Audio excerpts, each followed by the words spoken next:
Milli Şura Mehriban Əliyevanın birinci vitse-prezident təyin edilməsini birmənalı pisləyən bəyanatla çıxış edib. İqtidar partiyası isə Mehriban xanımın təyinatının islahatlara yeni impuls verəcəyini bildirir. Sizcə bu təyinatın ölkə üçün hansı nəticələri ola bilər? Bilirsiniz, mənə elə gəlir ki, nəticələrdən daha çox faktın özünə qiymət vermək lazımdır. Bu fakt nə qədər konstitusiyondur, nə qədər qanuna uyğundur, nə qədər mənəvi prinsiplərə uyğundur, ona diqqət yetirmək lazımdır. Və Milli Şura olaraq bizim narazılığımız şəxslə bağlı deyil. Məsələ burasındadır ki, fəaliyyətdə olan prezidentin sərəncam verib, öz xanımını, öz həyat yoldaşını ölkənin birinci vitse-prezidenti təyin etməsi faktı gülüncdür. Azərbaycanı ironiya mənbəyinə çevirir. Azərbaycanı lax hədəfinə çevrilir. Biz hələ digər Avropa, Amerika mətbuatının yazdıqlarını qoyaq bir kənara. Bizimlə qardaş Türkiyədə fakta münasibəti biz açıq aydın gördük. Bilirsən, 21-ci əsrdə, demokratiya əsrində və cümhuriyyət ənənələrinin daha da oturuşduğu bir devirdə belə bir fakt, yəni prezidentin öz xanımını birinci vitse-prezident təyin etməsi faktı dünya tərəfindən qəbul edilmir. Bu, Azərbaycan vətəndaşlarına münasibətdə bir aşağılayıcı nəzərin ifadəsidir. Eyni zamanda bu kobud şəkildə konstitusiyon pozuntudur. Çünki tarixin hansısa məqamında bu vitse-prezident eyni zamanda prezident ola bilər. Prezident funksiyasını yerinə yetirə bilər. Konstitusiyanın birinci maddəsinə görə yalnız hakimiyyətin mənbəyi xalqdır. Xalqdan etimad alan, səs alan şəxs prezident funksiyasını yerinə yetirə bilər. Və bu günləri öz həyat yoldaşım bir fərmanla, bir sərəncamla birinci vitse-prezident və sabah asanlıqla onun hakimiyyətə yolunu açır. Və bu da hakimiyyətin bir ailənin, bir klanın əlində uzun müddətə qalması üçün deməli, şərait yaradır. Bu, demokratiya prinsipləri ilə tamamilə ziddiyyət təşkil edir və Milli Şuranın bəyanatının da kəskin olması bilavasitə bununla bağlıdır. Eyni zamanda bütün tərəflər islahatların vacibliyini qeyd edir. Sizcə, islahatlar ilk öncə hansı sahələri əhatə etməlidir? Bu, hakimiyyət islahat aparmaq qabiliyyətinə malik deyil. Və ona görə də islahatların xarakteri barədə, məzmunu barədə, onun nələrə gətirib çıxarmağı barədə danışmağın əhəmiyyəti yoxdur. Çünki bilirsən, bu hakimiyyət nəyi fikirləşirsə, orada öz maraqların güdür. Lap elə bu, tutalım, referendum. Əslində, bu da bir islahat hesab edilməli idi də.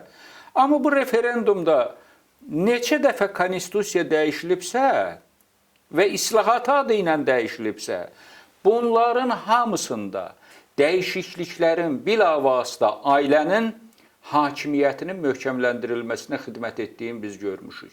2003-cü ildə, 2009-cu ildə, 2016-cı ildəki dəyişikliklər, cəmiyyətə islahat kimi sırınan dəyişikliklər hamısı ailə klan hakimiyyətinin saxlanmasına xidmət edibdir. Ona görə də bu hakimiyyətdən islahatlar gözləmək və bu islahatların respublikanı böhrandan çıxaracağına ümid bəsləmək sadəcə olaraq illüziyadır.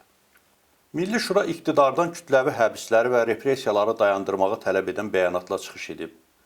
İqtidar sizin tələblərinizi qəbul etməsə, hansı addımlar atacaqsınız? Əslində, bu repressiyaların müəyyən qədər anlamı bəlli oldu. Bunlar nə? Cəmiyyətin susturulması, qeyri-hökumət sektorunun dağıdılması, müqavimət hissinin deməli məhv edilməsi. Bunlar hamısı indiki dəyişikliklərə hazırlıq xarakteri daşıyırdı.